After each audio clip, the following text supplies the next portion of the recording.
EVM ಬದಲು ballot paper ಬಳಕೆಗೆ ಸಂಪುಟ ಅಸ್ತು ಅಂತ ಹೇಳಿದ ವಿಚಾರಕ್ಕೆ ಸಂಬಂಧಪಟ್ಟಂತೆ ಬೆಂಗಳೂರಿನಲ್ಲಿ ಸಚಿವ ಎಂಬಿ ಪಾಟೀಲ್ ಪ್ರತಿಕ್ರಿಯೆ ಕೊಟ್ಟಿದ್ದಾರೆ. ಇವಿಎಂ ಮೇಲೆ ಸಾಕಷ್ಟು ಸಂದೇಹಗಳಿದ್ದಾವೆ. ಅಮೆರಿಕದಲ್ಲಿ ಬ್ಯಾಲೆಟ್ ಪೇಪರ್ ಇದೆ, ಅದಕ್ಕೆ ನಾವು ಅದನ್ನು ಬೇಡ ಅಂತ ಹೇಳ್ತಾ ಇದ್ದೇವೆ. ನಾವು ತಂದಿದ್ದು ಒಳ್ಳೆಯ ಉದ್ದೇಶದಿಂದ, ಆದರೆ ಈಗ ಬ್ಯಾಲೆಟ್ ಪೇಪರ್ ಬಳಕೆಯೇ ಉತ್ತಮ ಅಂತ ಅನ್ನಿಸ್ತಾ ಇದೆ. ವ್ಯತಿರಿಕ್ತ ಪರಿಣಾಮ ಬಂದರೆ ಒಪ್ತೀರಾ ಅಂತ ಹೇಳಿ ಪ್ರಶ್ನೆಗೆ ಬ್ಯಾಲೆಟ್ ಆದರೆ ಪಾರದರ್ಶಕ ಬರುತ್ತೆ, ನಿಶ್ಚಿತ ನಾವು ಬಹಳಷ್ಟು ಗೆಲ್ತೇವೆ ಅಂತ ಹೇಳಿ ಬ್ಯಾಲೆಟ್ ತರಲು ರಾಜ್ಯ ಸರ್ಕಾರಕ್ಕೆ ಅಥವಾ ರಾಜ್ಯಕ್ಕೆ ಅಧಿಕಾರ ಇದೆ ಅಂತ ಹೇಳಿ ಎಂಬಿ ಪಾಟೀಲ್ ಉತ್ತರ ಕೊಟ್ಟಿದ್ದಾರೆ. ಇವಿಎಂ ಮೇಲೆ ಸಾಕಷ್ಟು ಸಂದೇಹಗಳೆಲ್ಲ ಕೂಡ ಇದ್ದಾವೆ. ಇವತ್ತು ಅಮೇರಿಕ ಅಂತ ರಾಷ್ಟ್ರ, ಅಭಿವೃದ್ಧಿ ಹೊಂದಿದ ರಾಷ್ಟ್ರ, ಈಗೂ ಕೂಡ ಬ್ಯಾಲೆಟ್ ಮೇಲೆ ಹೋಗ್ತಾರೆ. ಸೊ ಬ್ಯಾಲೆಟ್ ಆದರೆ ಇವತ್ತು ಸಹ ಈ ಇವಿಎಮ್ದು ಏನು ಗೊಂದಲ ಇದೆ, ಸಂದೇಹ ಇದ್ದಾವೆ, ಅದರಿಂದ ನಾವು ಹೊರಗುಳಲಿಕ್ಕೆ ಸಾಧ್ಯ ಆಗ್ತದೆ.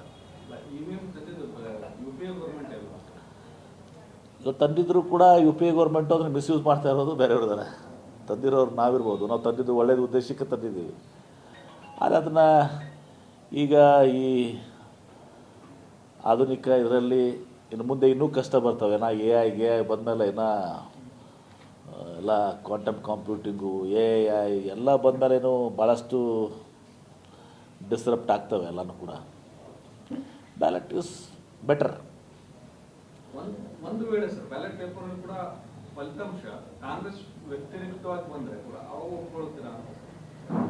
ಅದು ನೋಡಿ, ಈಗ ಇವಿಎಮ್ನಿಂದ ಆಗ್ತಿರೋದನ್ನು ಕೂಡ ನಾವು ಕಾನೂನಾತ್ಮಕವಾಗಿ ನಾವು ಒಪ್ಕೊಳ್ಳೇಬೇಕಾಗ್ತದೆ.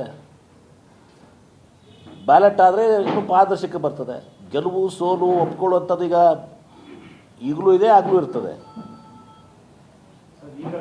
ಆದರೆ ಒಂದು ಒಳ್ಳೆಯ ಸೋಲು ಬ್ಯಾಲೆಟ್ ಆದರೆ ನಾವು ನಿಶ್ಚಿತವಾಗಿ ಭಾಳಷ್ಟು ಕಡೆ ಗೆಲ್ತೀವಿ, ಜಾಸ್ತಿ ಗೆಲ್ತೀವಿ.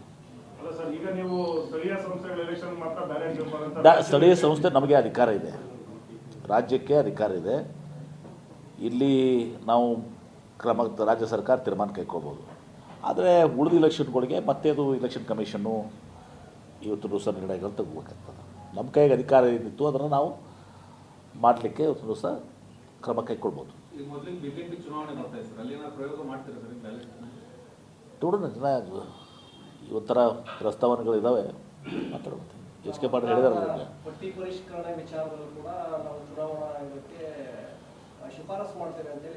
ನಿಶ್ಚಿತವಾಗಿಯೂ ಕೂಡ ಈಗ ನಿಮ್ಗೆ ಗೊತ್ತಿದೆಯಲ್ಲ, ಮೊನ್ನೆ ಆಗಿದ್ದು ಮಹದೇವಪುರದಲ್ಲಿ ನಮ್ಮ